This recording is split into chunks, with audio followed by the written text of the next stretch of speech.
ancient France, in the region of western France, there were the Gauls living, and they were Celtic people. And the Romans called them barbarians because they oftentimes had long hairs and beards. Now, in the year 390, these Gauls invaded Italy and they got fought until Rome.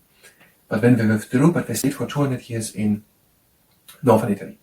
In 278, they made it up to Turkey and invaded Turkey. And now, when a bit later on, when in the 50s before Christ, we're talking before Christ, there was Julius Caesar, and he led a campaign and he conquered northern France, or northern Gaul. And that became the Roman Gaul. And there was one person, Vercingetorix, he made a last attempt to stop Caesar, but he was defeated, taken to Rome, and then 5 years later executed.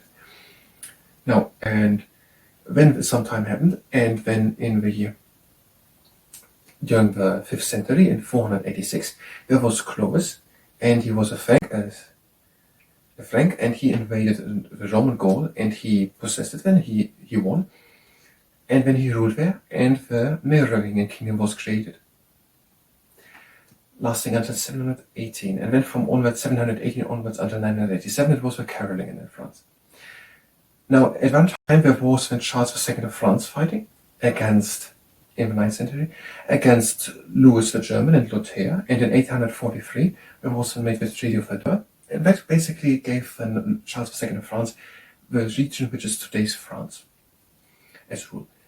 And in the year 719 there was a person, Charles Martel, and he was ruling the northern part of Gaul, of Merovingian Gaul. And soon afterwards, after he was allowed to rule the northern part, he ruled basically whole Gaul. That is according to Miles Kell's World History book on the pages 196 and 197.